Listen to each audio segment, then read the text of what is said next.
começa agora mais um episódio do Melipocast. Aqui é o Celso Barbieri e eu aprendi a criar abelhas no modo hard. Aqui quem fala é Gabriela, diretamente de Cotia, São Paulo ou do mundo. Entrei no mundo da meliponicultura por pura curiosidade, foi um caminho sem volta. E aqui quem fala é o André Matos, diretamente de Osasco, São Paulo. Eu sou fotógrafo e publicitário e me tornei um meliponicultor apaixonado pelas abelhas sem ferrão depois que eu fui adotado por um enxame de jataí. Olá pessoal, meu nome é Sheina, eu sou cientista e estudo abelhas sem ferrão que grudam no cabelo. Meu nome é Tiago, eu sou biólogo, geneticista, professor e desde que eu me lembre, sou viciado em abelhas.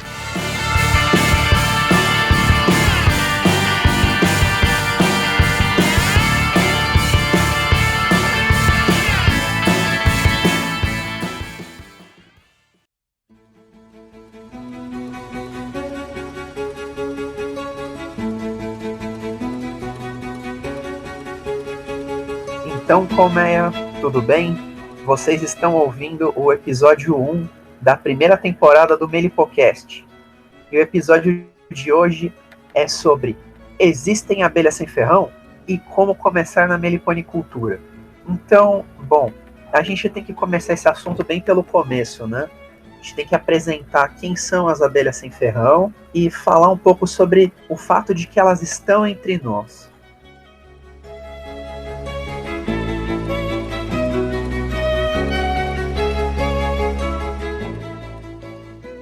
Você está ouvindo o Melipocast, um oferecimento de meliponicultura.org. Hoje, comigo na mesa do Melipocast, estão André Matos e Sheina Koffler. Eu queria que vocês comentassem um pouco sobre isso, né? De que muitas pessoas elas já viram uma abelha sem ferrão, elas convivem com as abelhas sem ferrão, mas elas não percebem as abelhas sem ferrão, né? Elas estão por aí e a gente nem se dá conta muitas vezes. Eu acho até que as pessoas notam, né? Mas elas não sabem que se trata de uma abelha, porque são tantas espécies que a gente vai apresentar, cores diferentes, formatos diferentes, que para a maioria das pessoas eu acho que é só mais um inseto, né? Mas realmente elas estão entre nós nos mais variados locais. Muita gente confunde essas abelhas com mosquitos, mosquinhas, tem até algumas que o nome popular é mosquitinho, porque não reconhece como abelha. O que a gente reconhece como abelha é geralmente a abelha melífera, a abelha europeia, que é aquela abelha mais típica, né, com as listras amarelas e pretas, e para a maior parte das pessoas isso é uma abelha. No entanto, as abelhas sem ferrão, que é o que a gente vai falar hoje, são outro grupo de abelhas que tem outros tamanhos, outras formas e também são abelhas. E a gente queria então mostrar um pouquinho dessa diversidade hoje. Então, e essas abelhas sem ferrão, né? A gente encontra elas em vários lugares, mesmo nos ambientes urbanos. Então, não importa se você está num ambiente de cidade ou está num ambiente rural, é muito provável, porque elas estão aí pelo Brasil todo e que você já tenha encontrado uma abelha sem ferrão e só não se deu conta. Realmente, você vai encontrar, por exemplo, jataí, que é muito comum no Brasil inteiro e muito adaptada para o meio urbano, em ocos de muro, que às vezes ela não acha oco na natureza, principalmente na cidade, então você vai poder encontrar isso em oco de muro. Eu já fiz resgate em caixa de luz, principalmente aquelas antigas, que é um quadradão de ferro, parecendo... O pessoal usa até as antigas assim, de demolição para churrasqueira. Ela é um caixotão de ferro mesmo com relógio dentro. Então, qualquer frestinha é um local que está protegido, né, dos intempéries, geralmente. Está na parte interna da casa, protegido ali na garagem, no comecinho da casa. Forno de churrasqueira desocupado, você tem uma churrasqueira que está usando muito pouco, aquele forninho de pizza que você mandou fazer e nunca fez uma pizza lá, é bem provável que uma jataí, se ela inspecionar e achar que dá para morar ali, com certeza ela vai enxamear e fazer uma colmeia ali. E uma coisa curiosa, né, quando a gente fala de abelha sem ferrão, as pessoas às vezes fazem aquela cara de interrogação, tipo, tá, mas a abelha tem ferrão e você está me falando de abelha sem ferrão? Que raio de abelha é essa? Ela é transgênica? Vocês arrancam o ferrão? É uma mutação? O que é essa abelha sem ferrão, né? Essa é uma pergunta que as pessoas têm e fazem com muita frequência. E você já deve ter ouvido bastante, né, Shane? Pois é, e é importante a gente falar que essas abelhas são naturalmente sem ferrão. Elas já vivem assim. E o ferrão das abelhas e de vários outros insetos é uma modificação do aparelho ovipositor nas fêmeas, então, por onde saem os ovos. Em uma modificação desse aparelho que é o ferrão. No caso das abelhas sem ferrão, todas as espécies têm uma redução desse aparato e elas não ferroam. Mas será que por isso elas são indefesas? Com certeza não, né? E toda abelha ela tem alguma estratégia para combater seus predadores, principalmente os naturais, né? Então algumas usam própolis para grudar seus predadores, como formiga, por exemplo.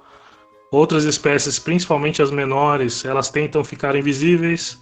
Se um predador se aproxima, elas param a movimentação da entrada para que o ninho nem seja percebido. Algumas chegam a enroscar no cabelo e ficar vibrando, se ela mordiscar a pele ou mordiscar o couro cabeludo. Temos até, inclusive, a abelha que cospe ácido fórmico, né? Uma forma de defesa é fazer uma nuvem de ácido que, inclusive, para o ser humano pode causar queimaduras, então precisa saber manejar esse tipo de abelha. Esses são os dragões do mundo real, hein? São os dragões do mundo real. E elas se defendem, todas as espécies se defendem em algum nível. Tem abelhas muito mansas, né? E tem abelhas um pouco mais defensivas, porque talvez são muito populosas ou porque são maiores, e aí a mordiscada, a mandíbula já incomoda, né? Mas elas, apesar delas não ferroarem, não significa que elas são totalmente indefesas. Outras como boca de sapo, arapuá, que é bem conhecida por ser uma das que gruda no cabelo. Bom, e além dessa diversidade de formas de defesa, existe uma grande diversidade de formas e tamanhos e cores. Então tem abelhas pequenas que parecem uma mosquinha de banana, tem outras maiores que parecem uma abelha do mel, tem espécies amarelas, tem espécies pretas, tem espécies coloridas, de olho verde, de olho marrom. A gente tem uma grande diversidade de espécies de abelhas sem ferrão, né? Embora muita gente não conheça, no mundo a gente tem aproximadamente 600 espécies catalogadas, sendo que umas 400 delas ocorrem aqui no Brasil. O que é uma baita de uma responsabilidade, né? A gente ter a maior parte da biodiversidade dessas abelhas que fazem mel e nem ferroam, e a gente não conhece. Exatamente, é um grupo bastante antigo. A gente tem um fóssil desse grupo de abelhas que data de 65 milhões de anos atrás, e essas abelhas ocorrem em regiões do mundo na área tropical e na área subtropical. Então a gente tem exemplares aqui no Brasil, até lá em cima no México, tem exemplares na África, na Austrália e na Ásia. Mas então, por que raios as pessoas precisam saber da diversidade de abelhas, né? O que a abelha tem a ver com a gente? O que a abelha tem a ver com o ser humano?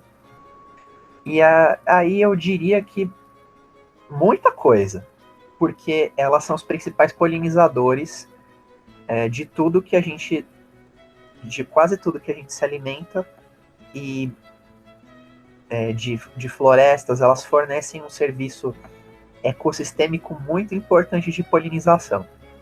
Inclusive, algumas plantas nativas acabam sendo polinizadas apenas por abelhas nativas.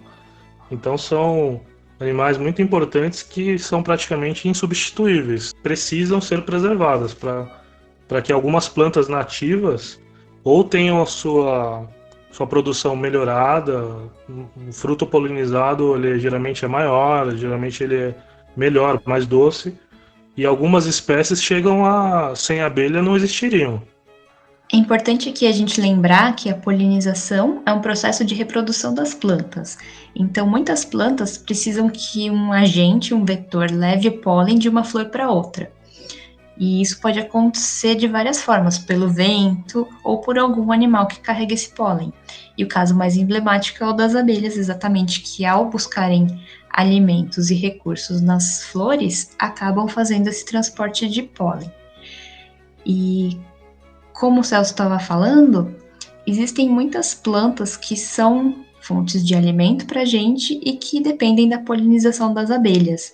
No caso das abelhas sem ferrão, que é o nosso foco hoje, elas são polinizadoras de espécies como o urucum, coco, a carambola, a macadâmia, a manga, o cupuaçu, o café, o abacate, o morango, o pimentão, o tomate e o pepino.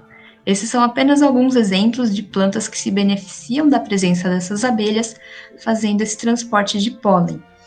E a gente tem estudos que mostram que a presença dessas abelhas, próximos desses cultivos, aumentam a produção, tanto em quantidade como em qualidade dos frutos. Então a gente vê aí uma grande importância. É um caso muito comum a gente lembrar do morango, aquele morango mais bonitinho, todo bem formado, aquele com certeza foi polinizado por uma abelha.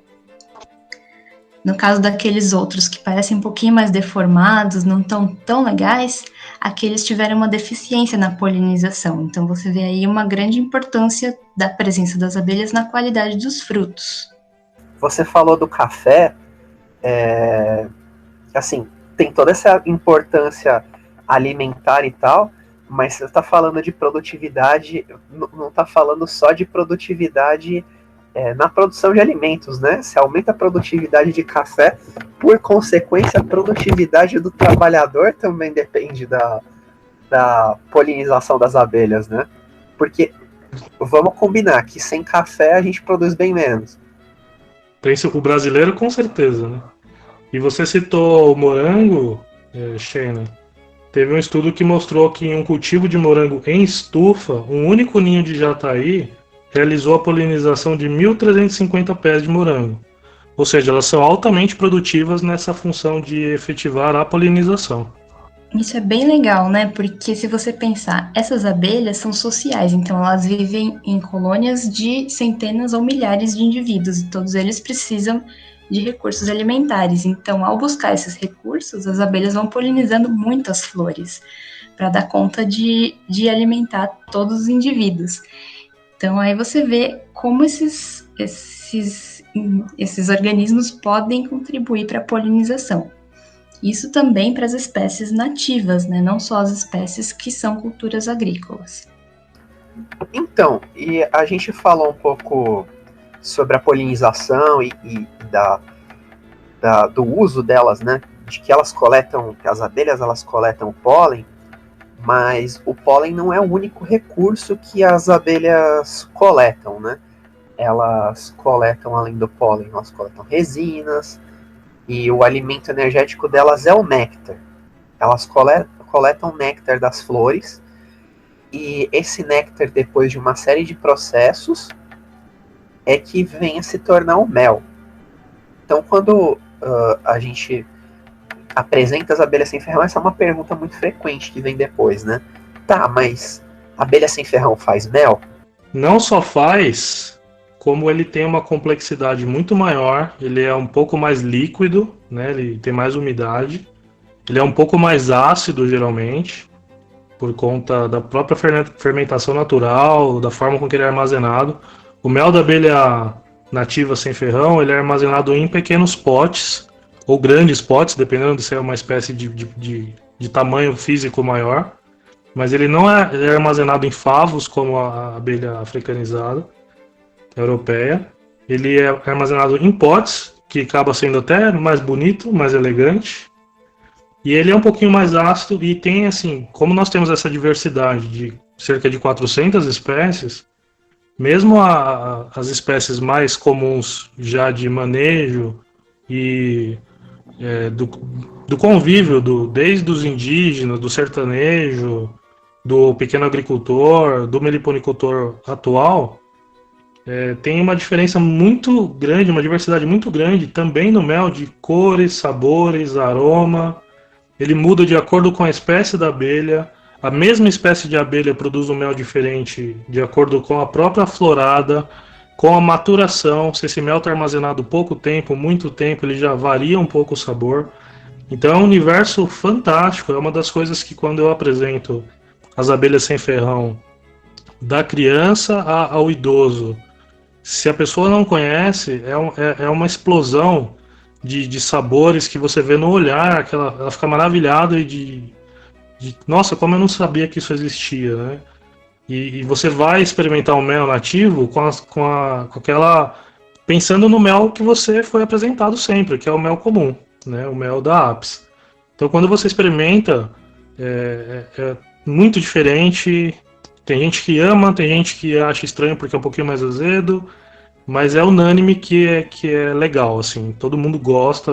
Até hoje não encontrei ninguém que não gostasse do mel das abelhas nativas, né?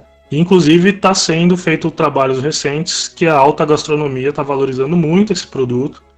Está criando-se sobremesas, cervejas artesanais, pratos sofisticados. E tem ainda um universo muito grande dentro do mundo do mel de abelha nativa para ser explorado. É uma delícia mesmo, um dos meus preferidos é o mel de mandaçaia, bem docinho. E é importante a gente lembrar que essas abelhas produzem mel, mas elas produzem mel em quantidade bem menor. São abelhas menores, né? Então a gente não consegue extrair muito, até para elas conseguirem também se manter. A gente não pode tirar tudo que elas produzem. E isso torna o mel bastante valorizado também, já que ele é produzido em menor quantidade. E do ponto de vista químico, né, e biológico, esses meles, né, de abelha sem ferrão, eles são muito diferentes entre si, dentro da mesma espécie, dentro do conjunto das espécies de abelha sem ferrão, porque, vamos lá, né, a gente tem centenas de espécies de abelha sem ferrão, e se a gente pensar só nesse mundão aqui, se a gente pensar só no Brasil, vamos pensar no Brasil, que a gente tem entre 300 e 400 espécies de abelha sem ferrão. Com a diversidade botânica que nós temos, a combinação de sabores, ela é praticamente ilimitada, né? Você muito dificilmente vai encontrar um mel com o mesmo sabor do que o outro. As abelhas, elas coletando néctar, né? Néctar, pólen, resinas de fontes diferentes, isso vai trazer todas as características daquele local em que as abelhas estão inseridas, em que elas coletaram esses recursos. Então, isso altera a florada, né? Elas trazem as características do ambiente em que elas estão. Então, se você tiver uma colônia de jataí, que é a abelha mais comum aqui no Brasil, eu estou em São Paulo, no bairro do Ipiranga. O André está em Osasco e a Sheina está no Butantã. Se a gente tiver colônias de jataí nesses 3 lugares, que não são tão distantes entre si, nós vamos ter meles com características consideravelmente diferentes. Às vezes, dentro da mesma colônia, você abre potinhos de mel diferentes e aí você tem meles de cores diferentes, né, com sabores diferentes. E esse sabor também varia dependendo da maturação, né, dependendo do tempo em que ele foi coletado. Bom, mas e aí? A gente já sabe que as abelhas sem ferrão existem, que elas estão entre nós e que elas fazem um mel maravilhoso. Mas se elas estão entre nós, como nós encontramos essas abelhas? Em que lugares que elas fazem os seus ninhos, né? Como elas moram? Onde elas vivem? Como elas se comportam? Né? Hoje no Melipocast. O ambiente natural seria ocos de árvore, né? Seria na própria natureza. Tem abelha que faz ninho no chão, tem abelha que usa barro e faz um ninho externo, muito importante inclusive para áreas degradadas.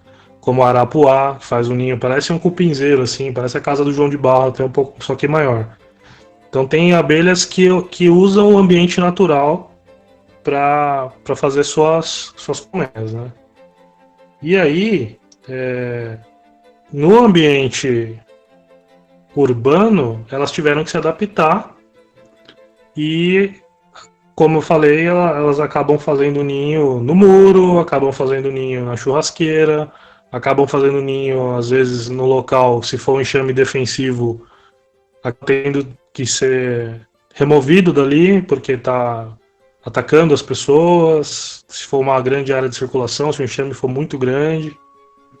E aí, a partir disso, surgiram desde resgates desses enxames, já que é um animal silvestre e protegido por leis ambientais. Tem todo um procedimento para se fazer um resgate, uma transferência desse enxame do local que ele escolheu para habitar para um outro local. E esse outro local provavelmente vai ser uma caixinha de madeira que simula um ambiente natural e que também é a ferramenta usada para quem quer ter enxames, né? Nós vamos falar disso já já, e fazer uma criação de um modo mais racional, que você possa colher o mel sem estressar esse enxame, que você possa dividir esse enxame para multiplicar, entre outras atividades da meliponicultura. É engraçado que a gente faz caixas de madeira para abrigar esses ninhos, né? Porque a maior parte das espécies nidifica, constrói o seu ninho em um oco de árvore. Mas o que acontece?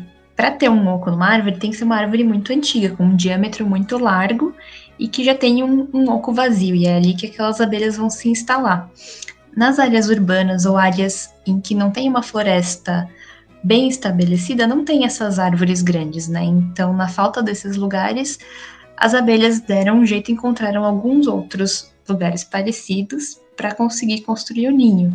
E no caso da criação da meliponicultura, o que a gente faz é adaptar isso para uma caixa de madeira.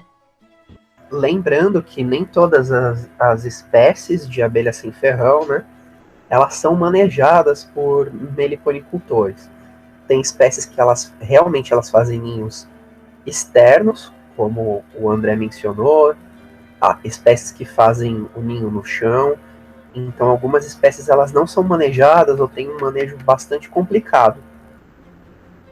Mas aí vem a pergunta, né? Tá, mas existem muitas espécies que podem ser criadas. E como eu começo na meliponicultura? E antes disso, um passo antes, o que é meliponicultura, né? Meliponicultura foi um termo cunhado pelo professor Paulo Nogueira Neto, que é a criação racional de abelha sem ferrão. Assim como existe a palavra apicultura, para a gente se referir à criação das abelhas com ferrão, as abelhas do gênero Apis, para a gente se referir às abelhas do grupo Meliponini, né, da tribo Meliponini, a gente usa a palavra meliponicultura, que é a criação dessas abelhas. Então, hoje a gente vai discutir um pouco sobre como começar na atividade de meliponicultura, o que você precisa saber para começar nessa atividade e o que fazer para iniciar nessa atividade tão bonita. Eu queria contar um pouquinho da minha experiência, porque eu fui adotado por um enxame de jataí. Elas vieram morar no móvel que eu tinha próximo da churrasqueira.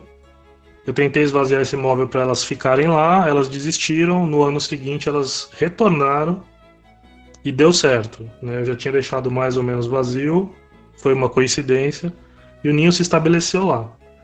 A partir daí, no meu caso, ficou ainda mais urgente. Bom, agora tem um ninho de abelha sem ferrão que está morando na minha casa. O que eu faço? O que eu faço com esse ninho? Ela pode ficar ali, ele cresce muito, ele não cresce, eu tenho que providenciar alguma coisa.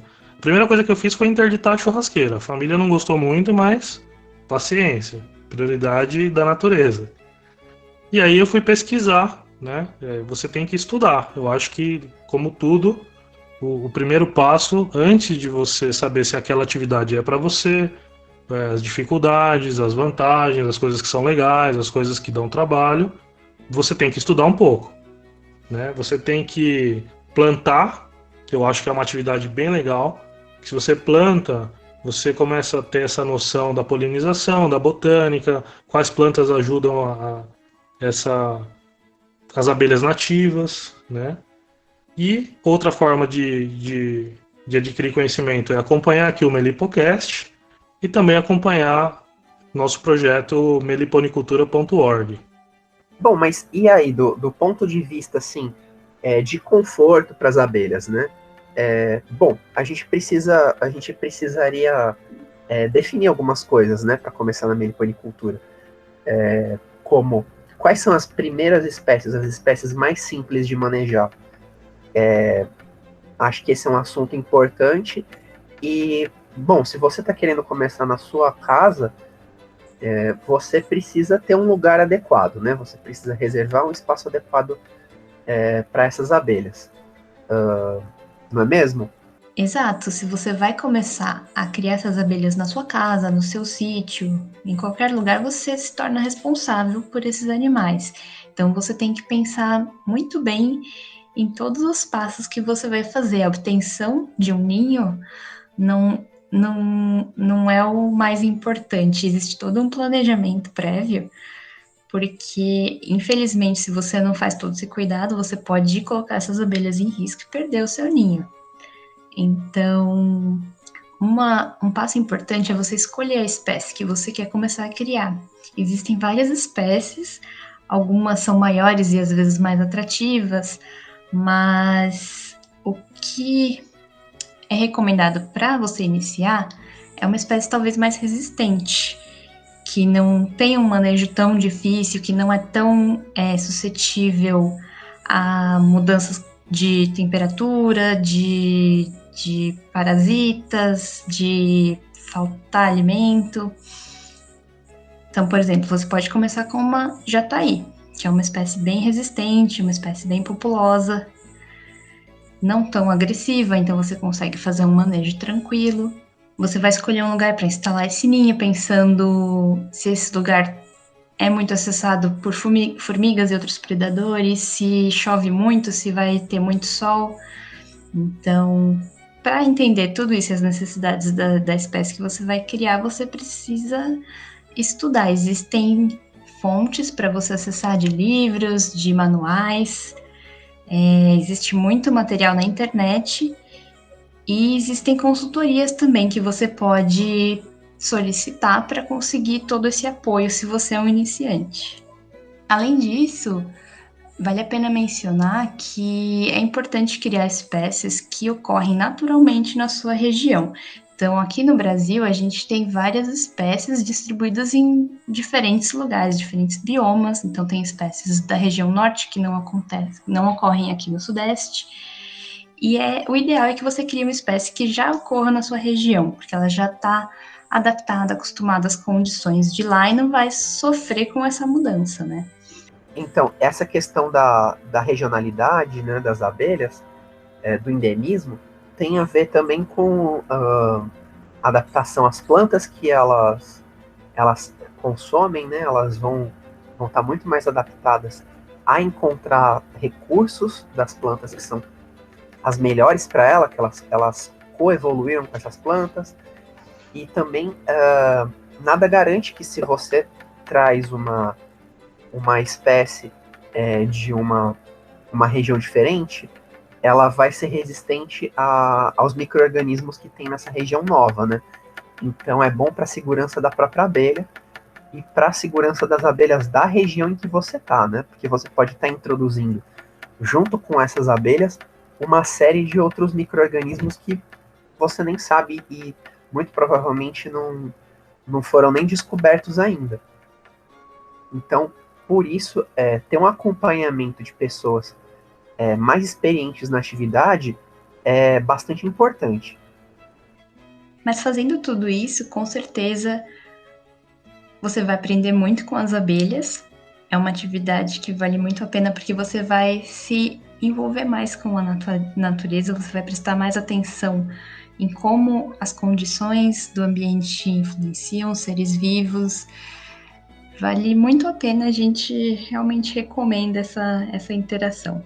eu posso falar que eu mesmo tendo feito minha graduação em gestão ambiental, e sendo uma pessoa que sempre gostou dessas coisas relacionadas à natureza durante a minha vida toda, o meu mundo mudou bastante quando eu entrei em contato com as abelhas sem ferrão, né? Que, como eu disse na introdução, eu comecei a criar as abelhas no modo hard, né? Eu morava no centro de São Paulo, num apartamento na Liberdade. Qualquer dia eu conto essa história com mais detalhes, mas eu tive a ajuda da minha companheira, né? Para montar um esquema de como fazer essas abelhas terem acesso à rua e ficarem ali tranquilamente. Então eu tive que estudar muito, muito sobre o ambiente, sobre a biologia delas, e ao mesmo tempo eu comecei a prestar atenção em coisas que eu não prestava atenção antes, né? Andando no centro de São Paulo, assim, e eu não falo a parte nobre do centro de São Paulo, eu falo do centro velho mesmo, né? A gente não espera que tenha tanta vida, e você começa a olhar mais para as flores, e você percebe as abelhas nas flores, e aí você começa a aprender sobre as espécies de plantas que estão ali, e como as abelhas interagem com isso. Então, o seu olhar para várias coisas, ele abre, ele se expande, né? As abelhas, elas servem também como uma forma de você despertar para coisas que estavam dormentes antes. E além disso, criando as abelhas, você ajuda de alguma forma a conservar, né? Então, se você está na cidade ou em alguma região que talvez elas não estão com tantas condições de se estabelecerem, tendo um ninho, você ajuda a manter as abelhas naquele local de forma responsável, ajuda a polinização daquele local também, das plantas que ocorrem na sua região, e ajuda a manter essa diversidade de abelhas na sua localidade. Isso é muito importante. Quando você trabalha a meliponicultura, né, de forma responsável, você pode vir a colaborar com a conservação. Mas além disso, né, quando você entra na atividade e você conhece as abelhas, não é só as abelhas que te prendem na atividade, né? A meliponicultura, ela tem uma comunidade assim muito ativa, uma comunidade muito engajada. Então é muito provável que você faça muitos amigos dentro da atividade, porque como vocês estão ouvindo aqui, a gente gosta muito de falar sobre a abelha, né? Então a gente tem que se controlar aqui com o tempo, porque senão a gente fica falando ad eternum, e depois esse programa aqui ficaria impossível de ser editado. Mas existem muitos encontros de meliponicultura, muitos cursos por aí. As pessoas, os meliponicultores têm o hábito de visitar uns aos outros, trocar informações, trocar sementes. Você vai conhecer pessoas muito bacanas dentro dessa atividade, instituições muito sérias. Também tem várias oportunidades, né, comerciais mesmo dentro da atividade, né? Seja com a produção de produtos para a meliponicultura ou de produtos derivados das abelhas que você pode comercializar, mel, própolis, pólen, derivados desses produtos. Cada tema desses dá um programa por si. Então, é muito legal poder falar desse assunto numa podcast, e a gente espera que vocês nos acompanhem nos próximos episódios aqui do Melipocast.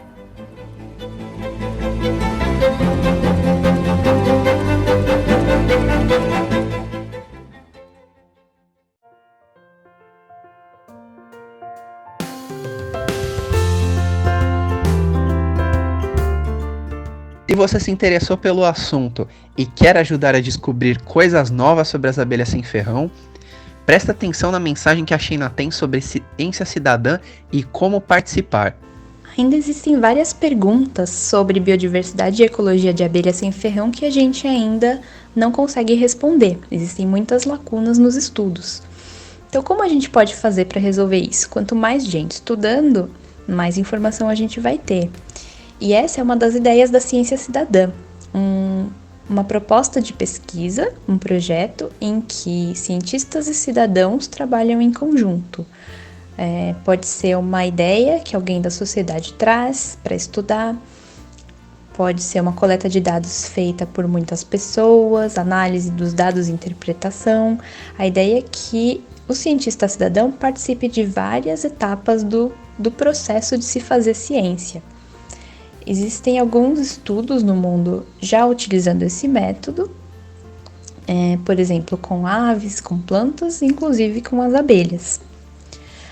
Uma vantagem desse tipo de estudo é que você vai ter muita gente coletando dados em vários lugares diferentes, uma coisa que os cientistas sozinhos não iam conseguir fazer em tantos lugares, e também por muito mais tempo. Então você pode monitorar as abelhas por algum tempo, ver o que afeta as populações. E essa é uma ferramenta que pode ser muito importante para a meliponicultura. Quem tem uma colmeia, uma colônia na sua casa, ou mesmo meliponicultores mais experientes, que têm aí vários enxames, podem contribuir observando essas abelhas. São pessoas que têm uma vivência muito grande e podem ajudar os cientistas a entender várias questões importantes.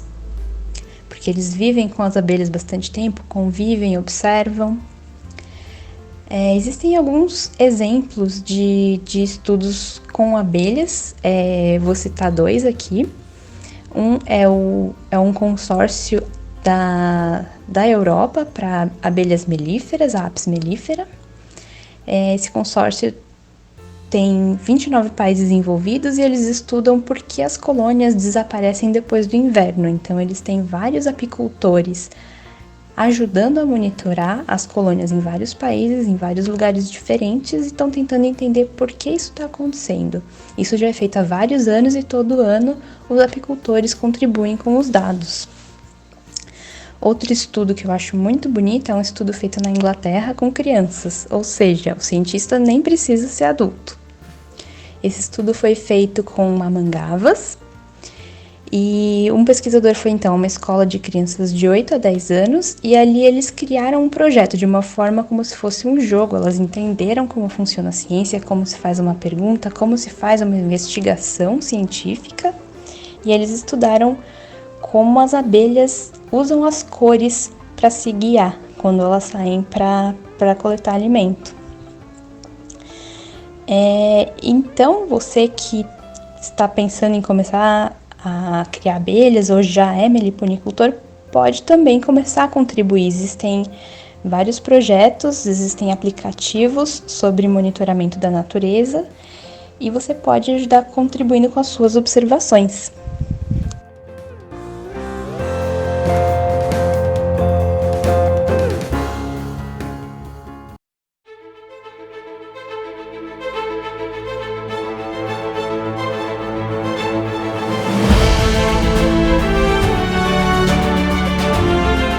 E agora no Melipocast, o nosso bloco de notícias. Pessoal, uma notícia fresquinha para vocês aqui. Esse mês, entre 27 e 31 de julho, nós vamos desenvolver o primeiro curso de meliponicultura e ciência cidadã que vai ser oferecido de forma virtual pela USP Leste, pela Escola de Artes, Ciências e Humanidades. É um curso muito legal. Nós abrimos aí inicialmente 240 vagas, tivemos uma procura recorde no nosso curso, com mais de 2.300 inscritos, quase 2.400, o que mostra não só o potencial que a gente tem ainda para a meliponicultura crescer, mas também o engajamento das pessoas. Então, queria agradecer a todos os inscritos.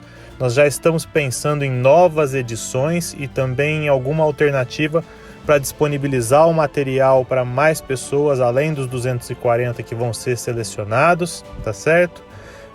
O curso vai ter um módulo inteirinho sobre ciência cidadã, que é a participação dos meliponicultores e dos criadores, juntamente com nós cientistas, para a construção do conhecimento, e isso eu acredito que é efetivamente o caminho do futuro, unir vários setores da sociedade para que nós possamos construir a ciência e o conhecimento de uma maneira integrada, tá certo? Então, muito obrigado aí a todos que se inscreveram e fiquem atentos para novas edições do curso que nós estamos sempre divulgando aqui no nosso Melipocast e também nas nossas redes sociais.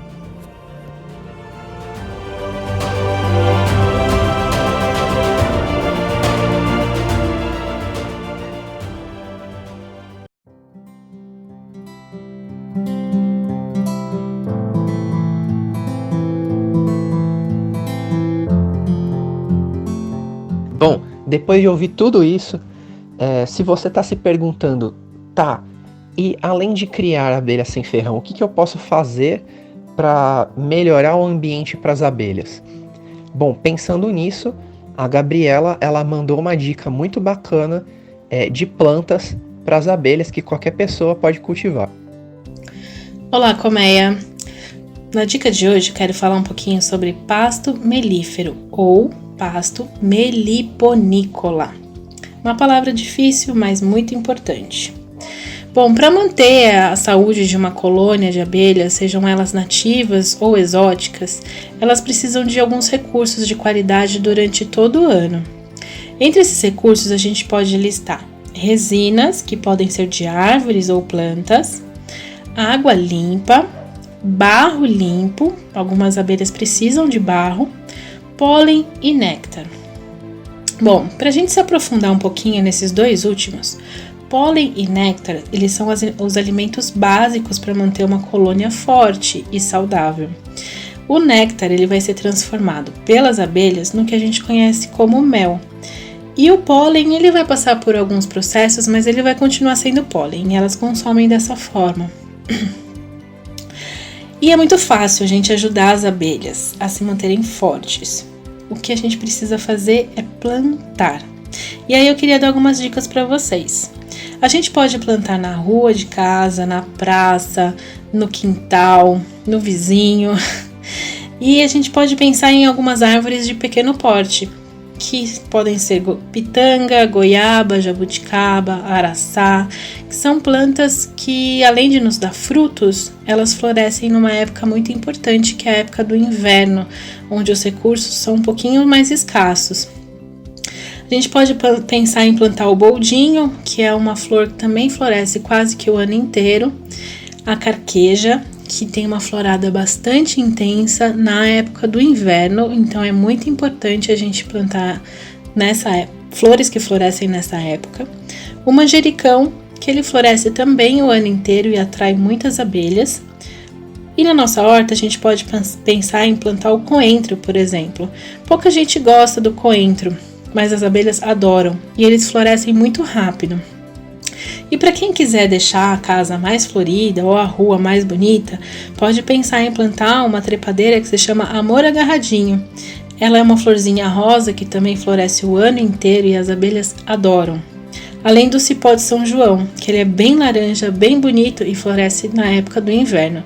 Então essas são algumas dicas. Plantem, é muito fundamental que a gente plante, tanto para fornecer alimento quanto para fornecer outros recursos para as abelhas. É isso, um beijo e até a próxima, colmeia!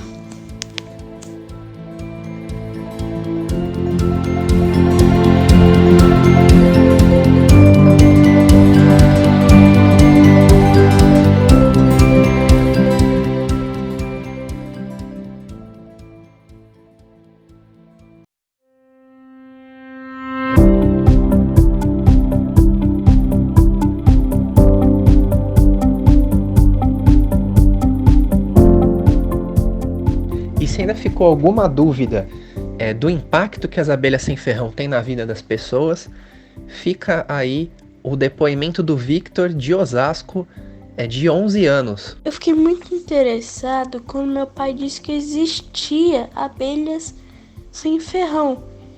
Aí, quando apareceu algumas abelhas na nossa casa, eu comecei a experimentar sim, mel e outros vários mel de diferentes espécies. Pra mim foi uma coisa assim nova. Nunca experimentei mel. O mel que eu mais gosto é da jataí, que ela é bem gostosa, não é exagerada. E a abelha que eu mais gosto, no fundo do coração, é a jataí. São pequenininhas. E eu olho pra elas, vejo que elas são pequenas, mas elas se esforçam muito pra conseguir o mel. Aí eu queria ajudar, eu queria ajudar muito. E eu quero ensinar crianças que não sabem que existe a saber, e eu fazer esse mundo um mundo melhor para todos.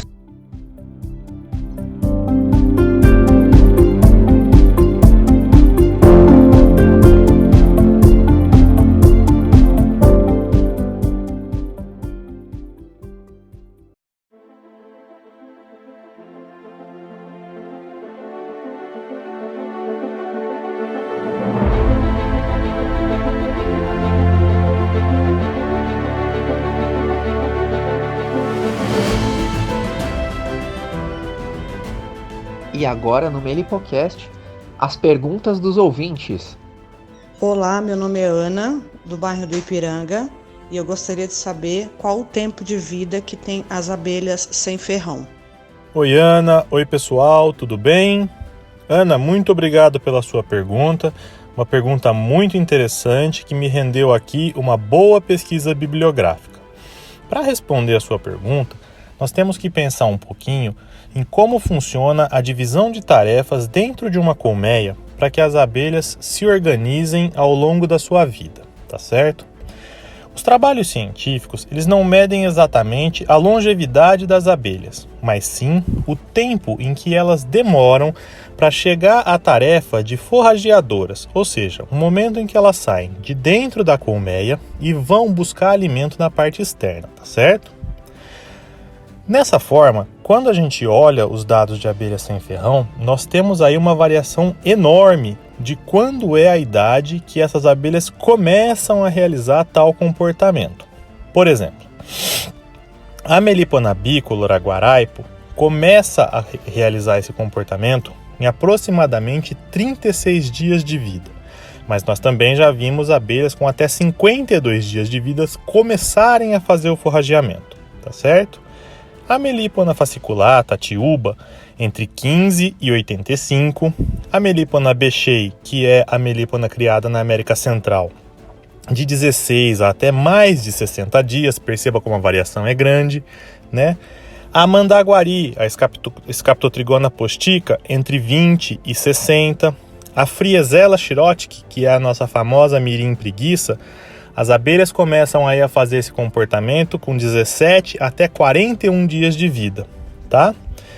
Algumas outras espécies, como as mirins, por exemplo, a mirim guaçu e a mirim droriana, que são do gênero Plebeia, essas já têm um outro comportamento que é chamado de diapausa reprodutiva, que é quando as rainhas, no período de outono e inverno, cessam a postura de ovos, e aí essas operárias elas passam mais tempo dentro da colmeia. Então, por exemplo, em períodos de inverno, durante a diapausa reprodutiva, mirim guaçu já foi vista aí que operárias com até 110 dias de vida começaram a fazer o forrageamento, tá certo? Enquanto no verão, essa idade é de no máximo uns 90 dias.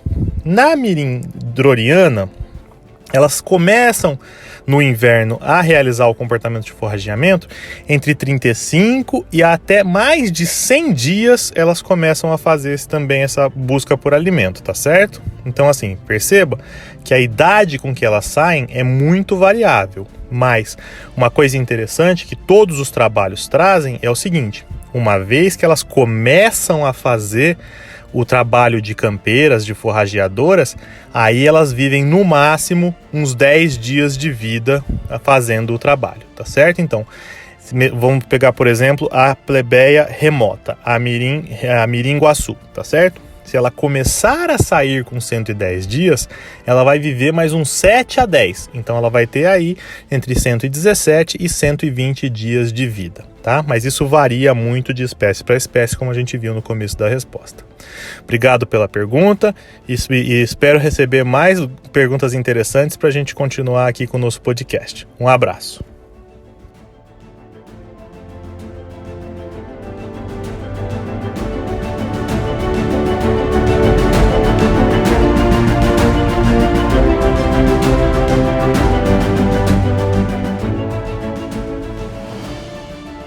E se você tiver alguma pergunta sobre esse episódio do Melipocast, entre nas nossas redes sociais e envie a sua pergunta. Ela pode ser respondida nas próximas edições.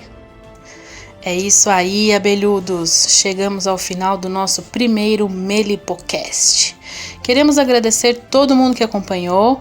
E se você tem um amigo, uma amiga, um parente ou um crush que vai gostar de ser meliponicultor ou meliponicultora, compartilhe esse episódio com eles.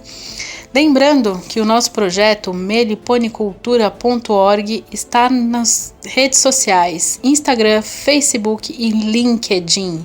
Nos sigam para acompanhar os próximos episódios de Melipocast.